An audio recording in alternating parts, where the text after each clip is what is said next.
If you did not watch Cape Verde against Libya in World Cup qualifying, all I got to say is I warned you. I made a whole ass video describing the different things. Sorry for the jump scare, by the way. I shaved. I have a wedding this weekend. I got a haircut. I tried to look presentable.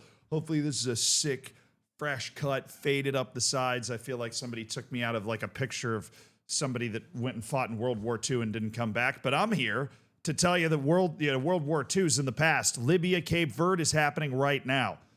And you need to lock in. Because I can't believe you missed this. This is football heritage. This is what it's all about. And I got to be honest, it's a hell of a lot more entertaining than a lot of matches that are played at the top level. I don't know why. I've been trying to figure this out for a long time. But watching international football at like the level below the world-class level, like the teams that will probably lose 3 or 4-0, but if everything goes right, they get that 1-1 draw or a crazy 1-0 win, right? Maybe a long throw like Iceland or something, and they're able to figure it out. Those types of teams, right? Your Cape Verdes, maybe even your Libyas of the world, right? AFCON produces a ton of these types of matches. The Asian Cup produces a ton of these types of matches when you got Jordan, who just made the World Cup, against like Qatar, right? These teams are good, but relative that's relative to just your average team anywhere, right? Cape Verde's going to be finishing second in their group. Qatar's won 2 Asian Cups. Jordan obviously has made the World Cup. They're competent compared to most national teams. They're better than them. But they're not, at the level of Premier League teams or, it's hard to compare the international. Can you stop backing the truck up? I'm trying to make a point here. Do you hear that beeping? All right, I think they're finally done backing the truck up. These matches they're just more entertaining. It's probably because there's a little less skill. But this is not pack it in haram ball. This is vibes. It's just vibes. They're just sending it. In this game alone, between Libya and Cape Verde, you will see the best goal you've seen this week and the worst own goal that I have ever seen allowed by anyone ever.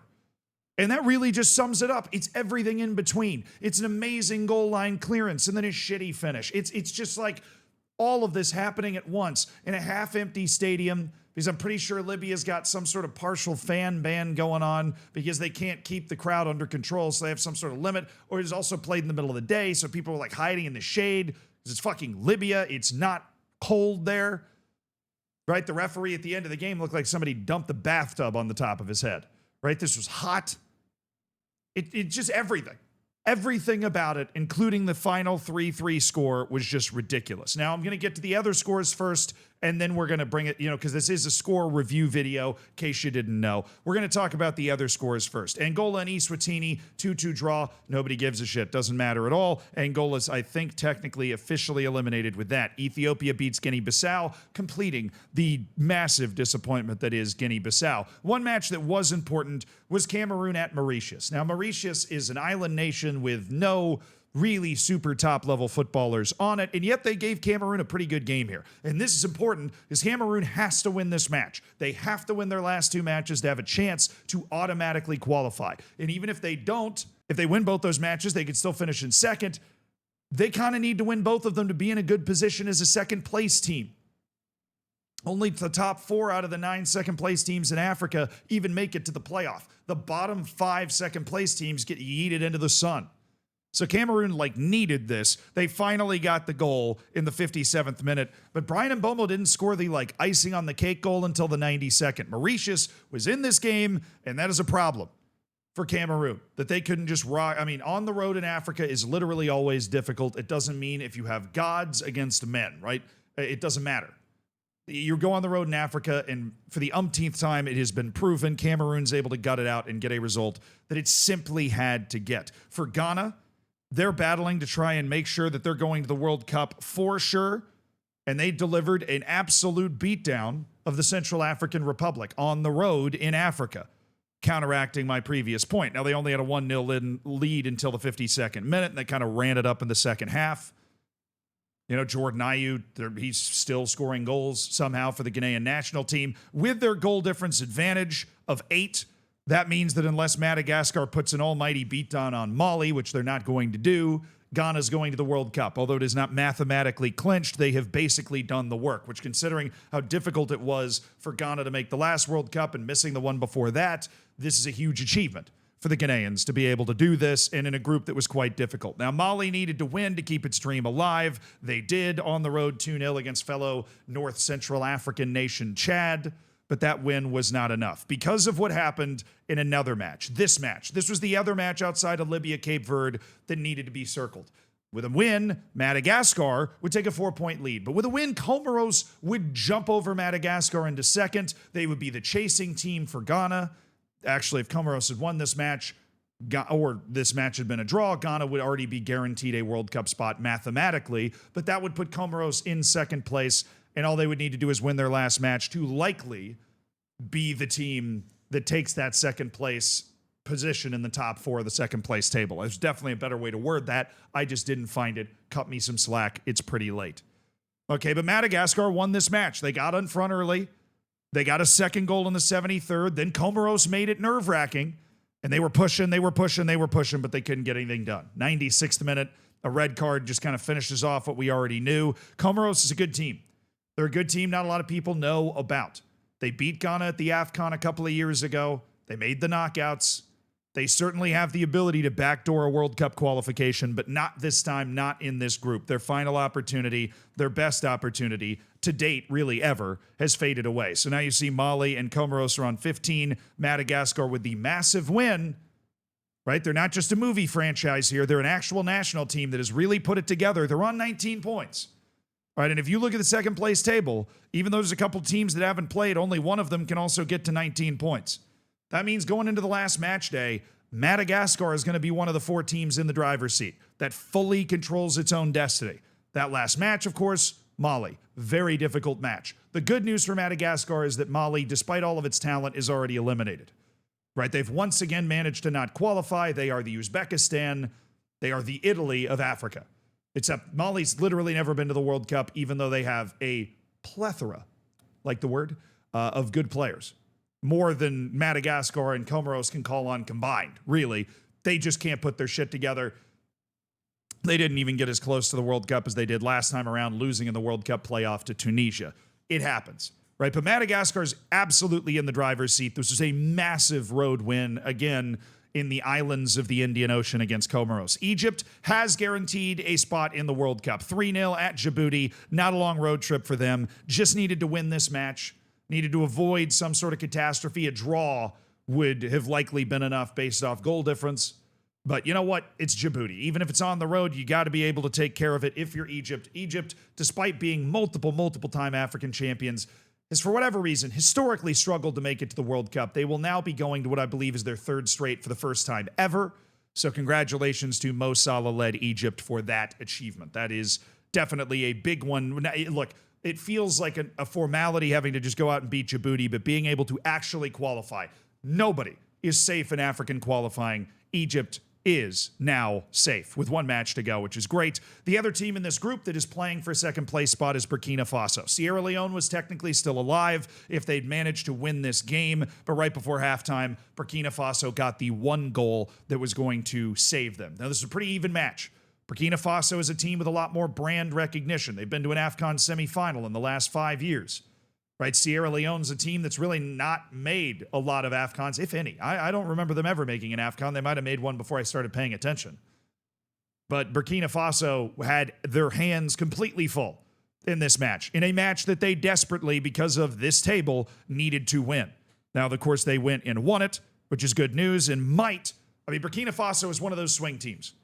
Right, on the final day of African qualification, they're probably going to be in and out of the top 4 of the second place teams a couple of times. They are right now ahead of Cameroon. Their final match is Ethiopia, a team that is, despite their name, not a complete pushover, that is coming off a win against Guinea-Bissau, who is competent. Okay, that is Ethiopia's 2nd win. They've only lost 4 of their 9 matches that they've played so far in this group. That match is also going to be played in Burkina Faso, though, so there is some advantage there. For, I believe, in Ouagadougou. I've never really known how to pronounce it. That's the capital of Burkina Faso. I'm going to assume they're playing there. Now I kind of want to check. They are. Ouagadougou, of course. Who wouldn't want to go to Ouagadougou for a nice match? So we'll see. every goal is going to count for Burkina Faso in that second place table. They need to win that match. Niger beat Congo. Zambia beat Tanzania. All of this is happening in a group that is quite literally already settled. The second place teams in this group have no chance because there was one less team, and the CAF is not doing it in a way where if you're a second place team, your point total, it's like points per match. That they're not doing it that way. Eritrea pulled out of qualifying. They haven't really played since COVID, and Congo got suspended at one point as well. This group is a mess that Morocco just flew above. They were able to survive very easily out of that group. The only other action, the only other drama that happened in qualifying was actually huge drama. Well, the first match wasn't a lot of drama, but you remember these two little groups in Asia? 2 groups of 3. If you win your group, you're going to the World Cup. If you finish second, you're going to the Asian playoff. If you finish third, your World Cup dream is done. Well, we're going to have to leave the jury out to see whether Qatar or Oman is the team that's, one of these teams is not going to die. One of these teams is going to stay alive because only one team can be eliminated, but the opening match is a 0-0 draw. Okay, the next match is going to be Oman against the third team in this group, which, as you just saw, was the UAE. This is the group that I really have no idea which way it's going to go. Any of these 3 teams, if they can get like 1 goal here, because this isn't home and away. This is quite literally 2 matches. You play the other team. It's all happening in October. It is as intense and small a sample size as you can get, which leaves open a lot of possibilities here, especially now that Oman and Qatar only have 1 match left and they just drew the first one. Either the UAE is going to beat both of these teams and you can get through with 1 point, or you got to get something from the UAE. A draw would be awkward because then we go into the final match waiting for another draw, and then it would just come down to like how many goals were scored in the draws. Like, let's say the UAE draws both Oman and Qatar 1-1. Well, the UAE would then go to the World Cup because they would have 2 goals for, while the other teams would only have 1 goal for. How you would decide who goes to the playoff between Qatar and Oman, I have no earthly idea. Right? And I'm assuming Asia hopes that doesn't happen. Maybe it goes down to the yellow card tiebreaker or something. I mean, I don't know. I'm assuming they plan for that eventuality because it's very possible you end up with a straight tie across the board when you're only playing 2 matches. But the United Arab Emirates now sees an opportunity. If it can win one of its 2 matches, the UAE is still alive. That is an absolute certainty. If they can beat Oman or Qatar, the UAE will finish above whichever team they beat. That's a pretty good open door. Now, the other match in Asia was where all the fun was to be had. Indonesia and Saudi Arabia. Indonesia took the lead in the 11th minute, prompting me to tweet that Indonesia was now on the doorstep of their first ever World Cup appearance since being the Dutch East Indies in 1938, as you guys promptly informed me. Then they gave up 2 goals by the 36th minute, and Saudi Arabia had jumped into the lead. That did not put an end to the chaos, though. Even though Saudi Arabia scored in the 62nd minute, this match being played in Saudi Arabia, right, more nonsense was afoot. An 88th minute penalty for Indonesia put the fear of God back into everybody in this match, because, of course, a 3-3 draw would just, kind of kick the can down the road of who was actually going to advance out of this group. And then Saudi Arabia got a double yellow card for Mohamed Kano, one of their, if not their most experienced player. That left the door even more open. Nearly 3 XG for both of these teams, by the way, but Saudi Arabia has won. And what this means for Saudi Arabia is essentially that if they get a result against Iraq, if they beat Iraq, they're going to the World Cup. Hallelujah. Congratulations. If you draw Iraq, it comes down to goal difference.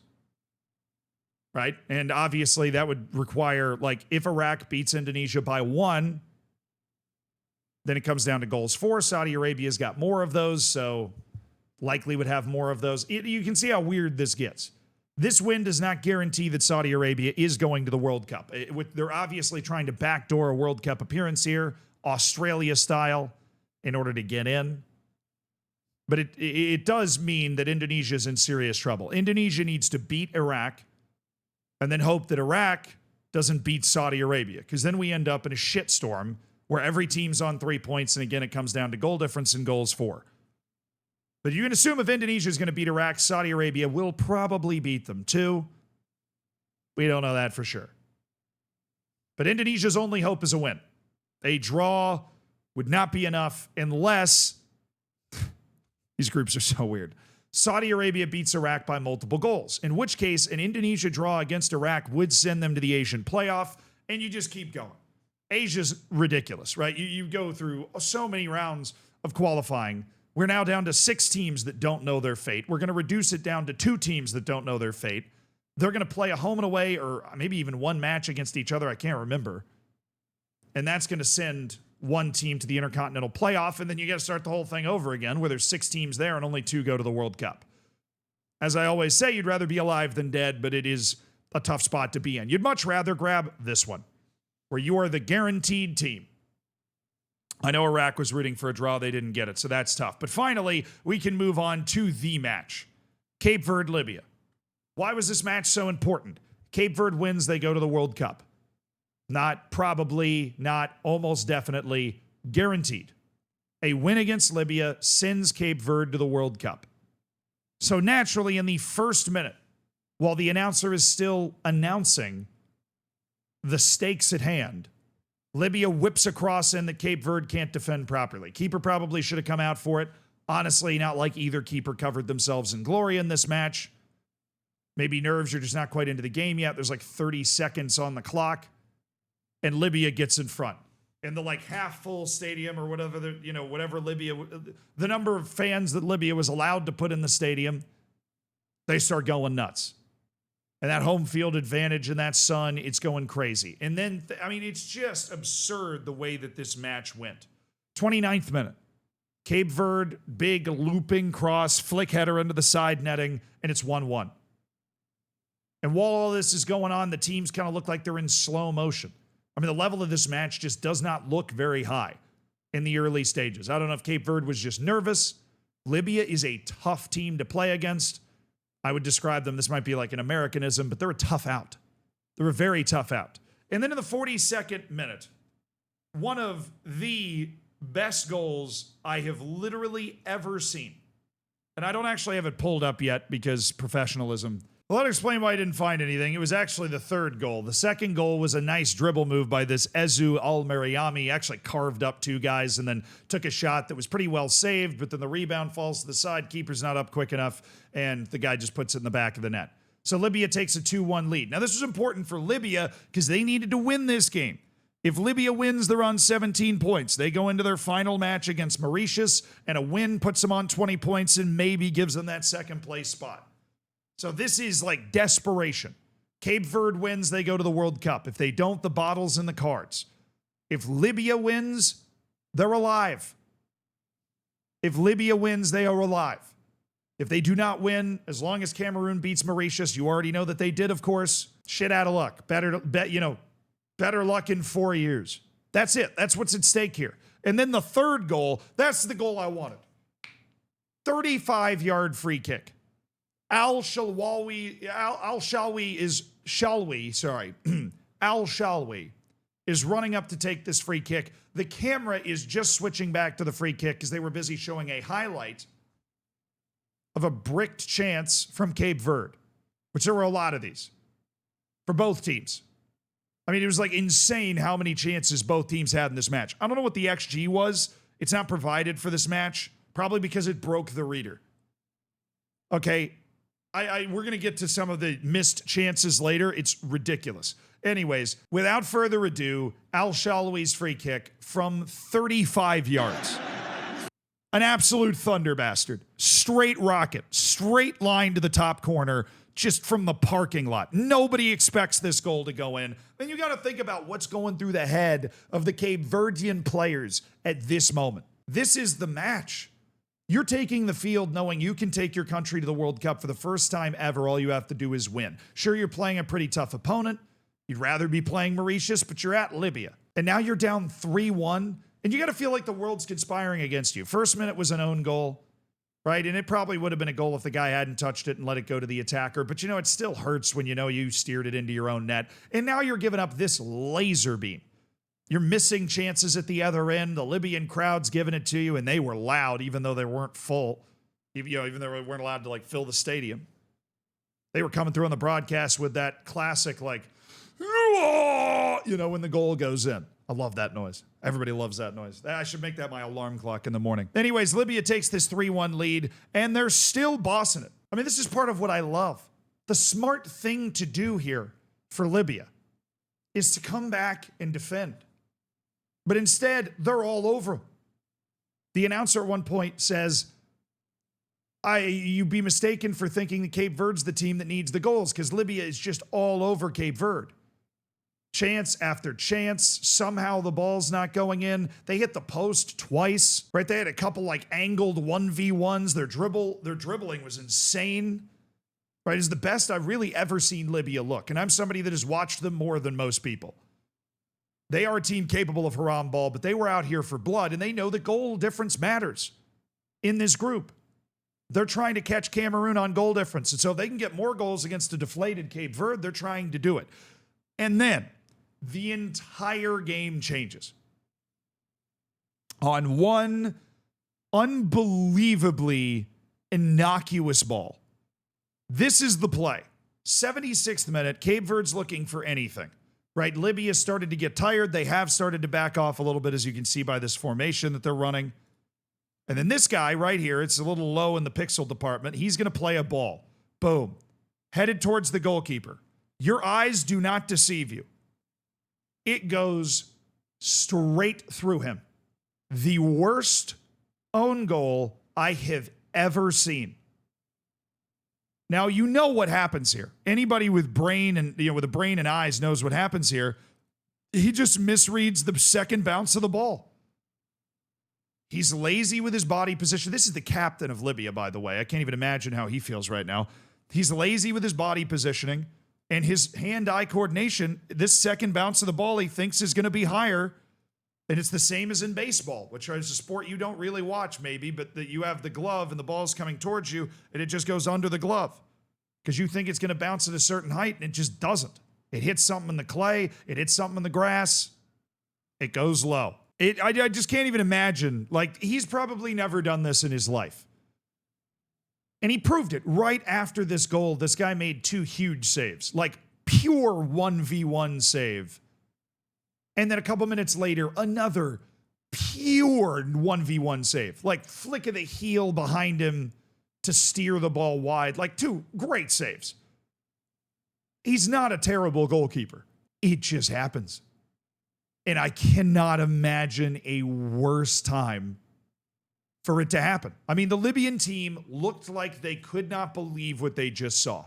I mean, you're cruising, you're up 2 goals, you're kicking their ass, and your captain does this. And all of a sudden, like, Cape Verde runs and grabs the ball. They know. Game on. Right? If they can start to turn that momentum, they're alive. Right, they're now 2 goals away from the World Cup with 15 minutes to go. Damn, if they're not going to chase that. I just can't believe this is real. It looks like an AI video. Like, how does it even fit through his legs the way that he's standing? I don't know. It's a horrific own goal. And then a couple minutes later, they get another. Ball into the box. Cape Verdean guy turns and shoots. It kind of deflects off of a defender, but they're letting him shoot from too close anyways, and it just goes into the side netting, and all of a sudden it's 3-3, and the air is out of the building. Completely out of the building. Libya had a multi-goal win that was going to somehow put them on track to be maybe even favored as one of the second-place teams, at least in the conversation, like to actually get to a playoff to maybe go to the World Cup. Like, that's insane. It's Libya we're talking about here. They probably couldn't believe they'd tripped and fallen in a pile of Christmas. And now Cape Verde's got 2 goals in 6 minutes, started by this. And mind you, between these 2 goals, Cape Verde had 2 magic 1v1 chances that should have been goals. Both of them should have been. The goalkeeper is the only reason they weren't. Like, Libya just evaporated after this own goal. Fell apart. Now, in extra time is when the real nonsense happened. In the 92nd minute, there was a shot, kind of bouncing, volleyed shot towards the back post that's cleared off the line by a Libyan defender. Libya's still believing they need 1 goal too. It's a great situation because both teams need 1 goal. Libya's out if they don't score. Cape Verde scores 1 goal, they go to the World Cup. I mean, holy hell. What a great last couple of minutes. Then Cape Verde gets in on goal. It looks like maybe even a 2v0, like a type of sweaty FIFA situation, but there is a defender recovering, so it's not a super easy pass across. Guy decides to shoot. Libyan keeper makes a brilliant save. Keeps the ball out. The Cape Verdean player can't believe it that didn't get the pass. He's slamming the ground. He's super upset that he didn't get the ball across to him. And then this. I don't even know how to react to this. 96th minute. Libya, as I've said, they need a goal. They got basically everybody up. Cape Verde catches them in a counter. Watch this. Cape Verde carrying the ball, through ball, offside. The Cape Verde team thinking they're in on goal and about to go to the World Cup, then bum rushes the side, the linesman. I understand the impulse to call this offside, right? And it's hard to argue that this is match fixing or anything. I think it's just really unlucky for Cape Verde because this is definitely onside. It's just such a weird-looking play that the linesman couldn't resist the impulse to raise the flag. The unfortunate thing is that flag almost certainly denied Cape Verde a ticket to the World Cup and has made them at least wait until their home match against Eswatini, which obviously, if you want to go to the World Cup, you should be able to win at home against Eswatini. That is a pretty solid litmus test, and Cape Verde should be able to deliver that. And wouldn't it be great for them to make the World Cup at home and have that giant party with everybody? Yeah, it would be. It'd be great for them. I'm sure they would have rather just clinched it with this play. But wow. Damn. And that was it. Final whistle. Cleared off the line. Basically a 2v0. A 4v0 robbed by a close but really painful offside call. I don't know why we're not running VAR here. I mean, I kind of get it. Like, it's hard to infrastructurally install VAR apparatuses in every home stadium in Africa. Not the easiest thing to do, but still, wow. This is the sort of thing that makes you appreciate VAR a little bit. That's obviously the topic for another video, but if you missed this, look, go back and watch the video I made running you through the whole weekend. There's a lot more of these matches waiting around the corner.